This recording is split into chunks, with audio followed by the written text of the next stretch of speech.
your desire is to teach your child, you would know what to talk to them about. So I most definitely concur with that. There was something on one of the slides that you sent me about what to learn and what to unlearn. And I really like that. What comes to mind when you hear that? What to learn and what to unlearn? Well, actually, what comes to mind and what came to mind was what I talked about in the beginning about being miseducated. Yes. And the big one for me, one of the big ones for me that comes to mind is when we talk about men aren't supposed to cry. Because and here's the thing with that. When you talk about men aren't supposed to cry, because as a little boy, you fall, get up, boy, you be all right, stop crying. Boys don't cry. Man, and understanding that, but then as we've gotten older, as men, we're told that we're not emotional. Man, you on it. Man. Go ahead, we're not emotional. Yes. But that comes from being little and being taught to not be emotional. Absolutely. So now you want this grown man who has been taught all his life to be emotional. Yes. But he doesn't understand that. So he has to be re-educated, be renewed in his mind. Yes. If we want to go there Absolutely. with that. That's what it is. Yeah, the renewing of his mind to understand that yes, it is okay for you to cry in certain situations. Correct. In certain circumstances, yes. I mean, and I remember seeing it. I mean, because I remember when my grandfather passed away, and my father, who was a preacher, he had to do my granddad's. He did my granddad's funeral. Yes. He actually did the eulogy. Did the whole service. Wow. Okay. But when I tell you, I mean, my dad went through it, and I did not, and I remember thinking I did not see him cry, and I'm like, man, I'm like, Dad stood up there. I mean, here's his father laying in a casket, and not being emotional about it. Now, I'm sure that my dad probably in his quiet time, had that, had that experience with him, because I remember having a conversation with my father. We were talking about death and everything, and we were talking about. I said, Dad, we either, I said we have to, through this cycle of life and everything, I said we're either, we have to go, we're going to be two places. I said we're either going to be in the casket or on the first row. That's the way that life is. Yes. We either have to pass on, or we're the one who is seeing the one that's passed on go through as a family member. And I told my dad, I said, when you pass away, and he passed away in 2012. Wow. And I told him, I said, I'm going to boo-hoo when you leave here. I said, because you're my father, you're the one that gave me life. Yes. And I did just that. I in my quiet time, and I got, of course, get emotional at that's to be expected. Yes. And there are certain times when we as men, we can get overwhelmed with things, whatever it is, whatever our circumstance and stuff is. So we have to understand that it is okay. Yes, it is. To be emotional and emotionally available, emotionally vulnerable in certain circumstances and stuff like that. And then there is time where you got to say, you know what? No, it's time to pick yourself up, dust yourself off, and keep charging forward. Yes. And you have to understand that dynamic. So that's the first thing that comes when I talk about that. I hear about that. Yeah, that when you talk about the miseducation and the re-educating, and to unlearn certain things as men. You really hit it on the nail. Just quickly, because usually when you see children, if it's a girl crying, they allow her to cry. If it's a boy, you tell them to stop. But what should happen, if they're really crying, male or female, you should tend to them. If they're whining, they both need to be quiet. Right. So I'm with you on that. And it's like, how can men be able to express themselves once they become older, when they weren't allowed to develop that particular aspect of their life? You have something here called creating memories. What does that mean? What that is actually, as we grow up, and you think about your childhood, as parents, and then as kind of like from two different perspectives, from as a parent and then as a child. I'll give you a perfect example of my growing up. Here's one of my memories. You're talking about. I'm growing up in the mid to 80s. In the 80s, I remember being in middle school, high school. But what my family did, my mom and my two sisters, what we did was every Thursday night.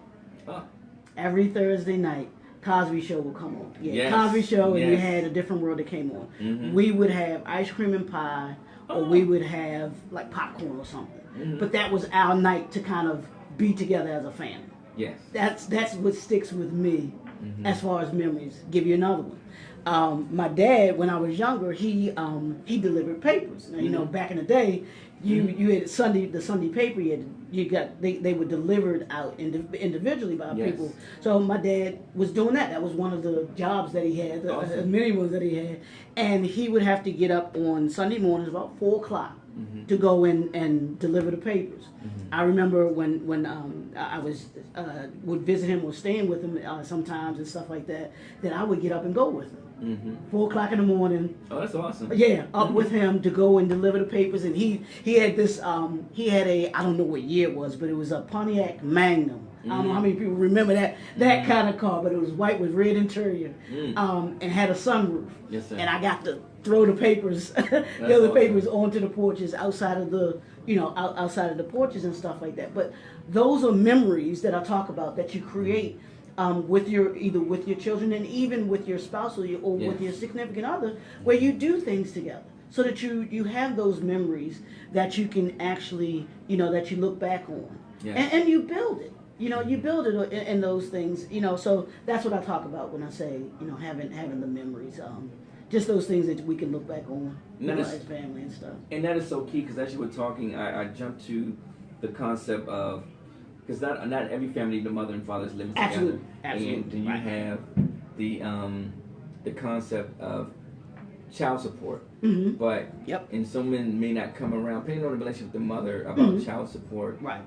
But I want men to understand that kids don't understand the concept of money, but what they do understand, the concept of time and memories.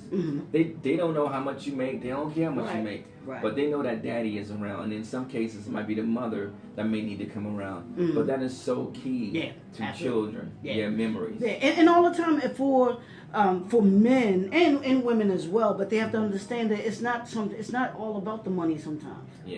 It's not about having the money. They want your time. Yes. Ask, I'm sure if you would have asked Malcolm X's children, if you would have asked Dr. King's children, they wanted more than anything. I guarantee you, they wanted their daddy's time. Yes. To spend with them. Now, kids have to understand, and I think parents have to do a good job of explaining it, that hey, mommy and daddy have to make a living.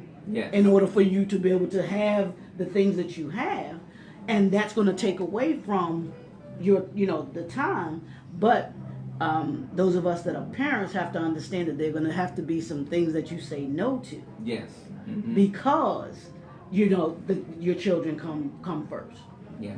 Give you just a quick example about time and stuff like that. When I would spend the weekends with my dad, because my mom and dad were separated and divorced since I was 10 years old.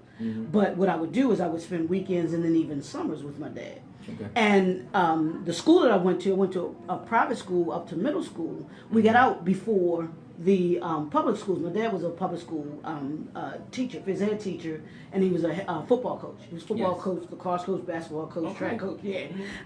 So I would go and hang out at the school with him. And I'm in the gym, and because that's where he would hit in the gym, in the PE department. I'm hanging there playing with the students and stuff like that. To this day, yes, I still get students who remember me. And ask me, remember me from being that little kid running around, went on the football field and everything like that. So those kind of things, it wasn't about necessarily the time. I still spent time with my father. Yes, absolutely. Even though I'm at work and I see the brother here has his, and that's what I thought about. Absolutely. when I saw his little daughter here. Yes, I'm like, that's the same thing that my father did with me and did with my sisters too. He would take us where he was going. Awesome. You know, Mm-hmm. and at you know, if he was at work or at school, if we were able to go, we would hang with him. Yes. That's where we were. You know, so you can that time is just as important as the money. Yes, Keith. Mr. Mckenzie, I'm so glad you were able to be with us today. And an hour is really not enough time to touch It went by so fast. It went by so fast. But just remember, the name of the book is The Power of a Man. And what was the subtopic again? Faith, family, finance, and future. Absolutely. And just a few things as we wrap it up. Defining manhood. Who are you? What to learn and what to unlearn. Positive versus negative battles. Work-life balance. Keeping a happy home. Date night. Family first. Create memories. Etiquette 101. How you live. The ladies' man. Impacting your community. Talking with your wife or children's mother. That's another situation. Yeah, absolutely. House rules, consistency in visits. And it's just amazing how, being a man and a woman, they're both important.